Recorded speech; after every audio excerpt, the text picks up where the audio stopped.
If you have a problem saving money, this might be the one video that could change your life. Now, what I'm going to tell you is pretty controversial. There's a lot of people who will absolutely say this is the worst advice ever, but needless to say, what I'm going to show you today is how we saved over $55,331 in 2 years.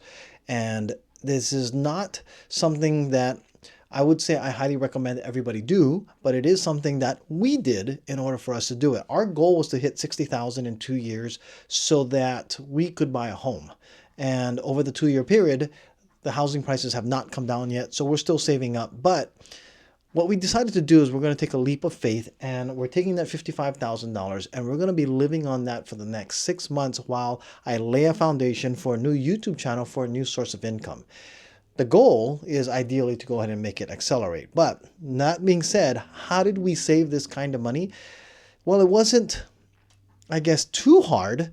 But what we did was we did something called over withholding on our taxes. So if you work for an employer that has a standard W-2 form, you can fill out one of your tax forms that you can ask for the government to withhold a little more extra tax money from each of your paychecks so that when your tax time comes around, you actually get a huge refund. Now, that being said, of course, like I said, there's a lot of people who are saying, what, that's absolutely stupid, that's ridiculous, I wouldn't recommend it. And you know what? To each his own. There are some people who just have a really difficult time savings. And get this, over 80% of middle and low income homes said that they would over withhold purposely, just like we did. Now, we overdid it, but they would over withhold purposely because they don't, one, want to pay taxes at the end of the year. They'd rather get a refund back. And two, that is the only way that they have found a way to save money. And believe it or not, I honestly believe there are a lot more people that would care to admit that even though they say this is a really dumb way to do it, would come out ahead had they thought about over withholding. And here's one of the psychological mind hacks to this on why this works. The money comes out of your paycheck before it comes into your hand. Now, if you are obviously living on a certain amount of paycheck, then if you were to cut a little bit out of that paycheck, you would automatically adjust for it. The same thing happens when you actually get more money. You automatically adjust for spending, and that happens with most people. The more they get, the more they spend. And this is one way to avoid that, is get the money taken out ahead of time. Now, there are very inherent risks, and there are very much a lot of people who should not be doing this. And let me tell you our situation on why it made sense for us. One is in 2022, we withheld over $30,000, $30,506. So that was our tax refund at the end of the year. And the reason why we over withheld that is because my YouTube e-bike products channel started taking off. With that, and some of the side income that I started to make, and also because of raises that were happening, the prior year we had to pay a lot of taxes, and I didn't want to start doing that anymore.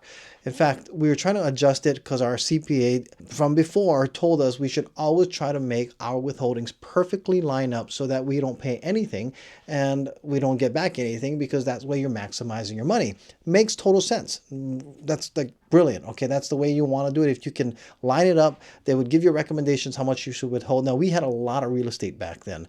That time I was writing like $15,000 worth of mortgage payments per month. And of course, we were having an offset coming in.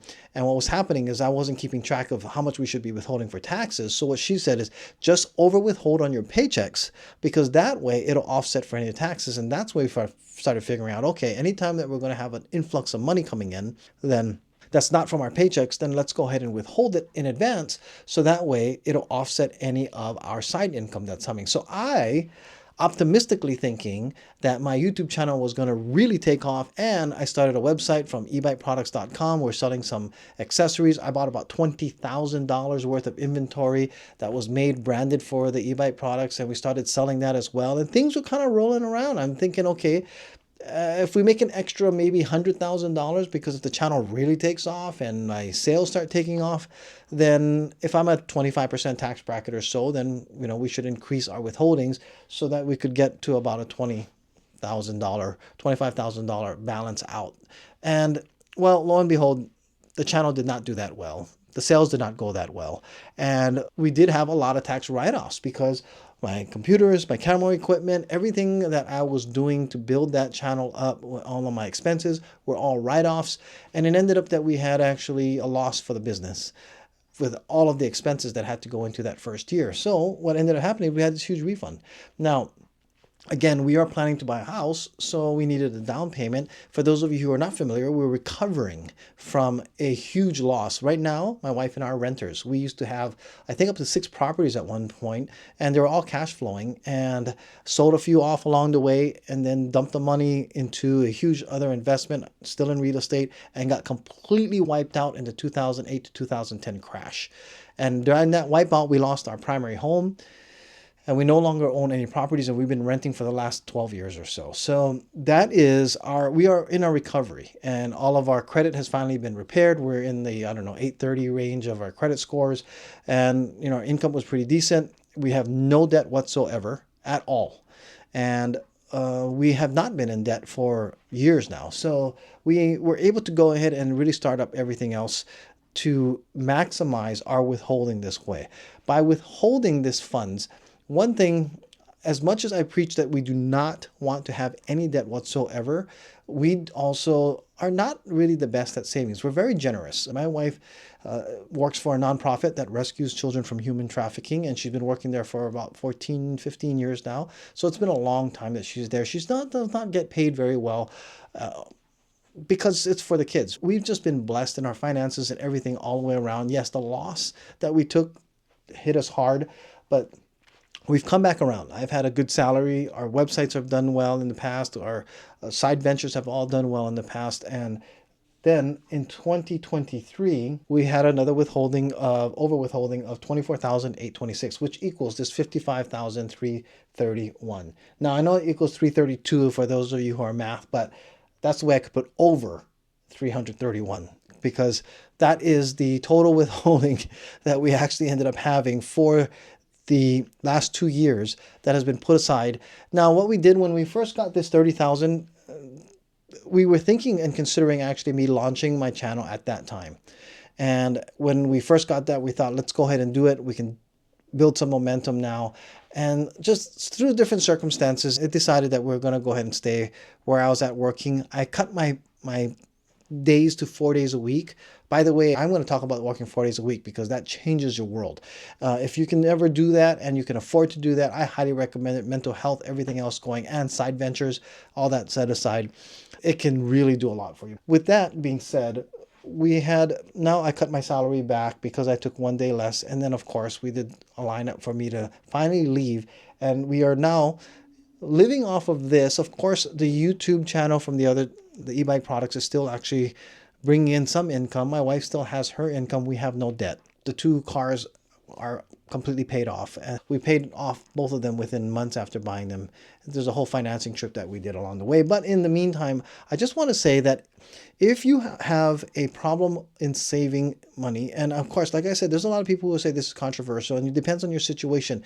Keep in mind, you can use this strategy, and it can actually help you quite a bit, especially if you've ever been hit with a large tax bill. This will keep you ahead of the game, so you don't have to worry about paying a huge tax bill at the end of any year. But for those of you that say you absolutely need the funds, you may need to change your mindset and actually think you need to make more money. If you don't withhold enough and you can afford to take these big tax hits because you're a good saver, this video is not for you. But if you do have an opportunity where you're just going to say, I'm just going to go ahead and withhold an extra $50, you can actually put it in ask your human resources person, can I get my tax forms, the things called the W-4, that you can actually add in more withholdings on that, on top of what you're already doing, making sure that you're withholding enough. Now, I know a lot of people say, wait a minute, if I didn't withhold that extra, because obviously $30,000 is over $2,000 a month of withholding that was being held off on that. If I took that and I invested it and all this other ways of doing it, of saving it in other places, it could have been very helpful. Yes, I understand and I agree with that. The only thing is that when I get that money, usually I'm not that good at savings. We become more generous, we start giving more away, and we just don't seem to be able to hold down as much as when we get something like this. Now, when we got this 30,000, we took over 20,000 and put it into a 7-month CD. The interest rates are phenomenal right now. I think that money earned us an extra like $75 a month just sitting there. And that was a really good flow coming in. The other reason why we needed it to actually be liquid is because we knew that this was going to be a target date that I was going to be leaving, so that we could now have this set aside so that it was something we can access. We don't tie it up in any which way. That 7-month was tied up just long enough knowing this was going to be released just when I was coming out into doing full-time YouTube. So hopefully this is helpful to some of you out there. It is one strategy you can do. It's called over withholding. You just tell your HR person you're going to just have the government over withhold a little extra money. Now, if you're going to pay taxes, this will keep that tax bill down. You know, if you normally get your taxes done and you have to pay a couple extra $1,000 to Uncle Sam, well, this will actually help you so you don't have to pay that. And if you normally get a refund, it'll give you a larger refund. But watch what happens. What's going to happen is you're going to actually shrink the amount that you spend typically. Now, if you are in debt, clear off your debt first. Don't do this. Do whatever you can to clear your debt off first. Okay, that is one thing I want to absolutely make clear. Everything should be going to clear debt absolutely as much as possible, because that interest that you're paying on any debt is just not worth keeping. You want to get rid of debt first. This is for strategies of those of you who just need a way to go ahead and save a little money and you just are not able to save. Now, if you can find a better way to be disciplined about it, then by all means do it. But for those of us who actually have a tendency to spend when we have, and I'm included in that. Now, we do have ways that we've disciplined and mind hacked ourselves like this that have helped a lot of other people. But this is one way we've done it. I'd love to hear what you guys think about this. Even if you absolutely hate this idea, I want to hear about it. I am open. I mean, at my age, criticism, I understand. This is not the best thing for a lot of people. And to each his own. Remember now, everybody is a little different. But I'd love to hear your comments about this. Something you think would work? What do you do when you do get tax refunds? Do you actually save it? What do you spend it on? I mean, when I used to work in retail, that was a big time when tax refunds came. Sales would go up, TV sales would go up, car sales go up. I mean, it's one of those things that a lot of people end up spending. We actually know what we want to put this into. This was going to go to a house. It would have been tied up into a place that would have been set aside specifically for a house down payment, just for starters. In California, for a house, you need at least about $150,000 for a down payment, typically for houses, then that's for a small house. But anyway, that's how we got started. Thank you guys so much for all the support and all the watching that you guys have been doing. If this has been helpful or not, has been even interesting, please consider liking and subscribing. I hope I've earned your subscription today, and I'll see you in the next video.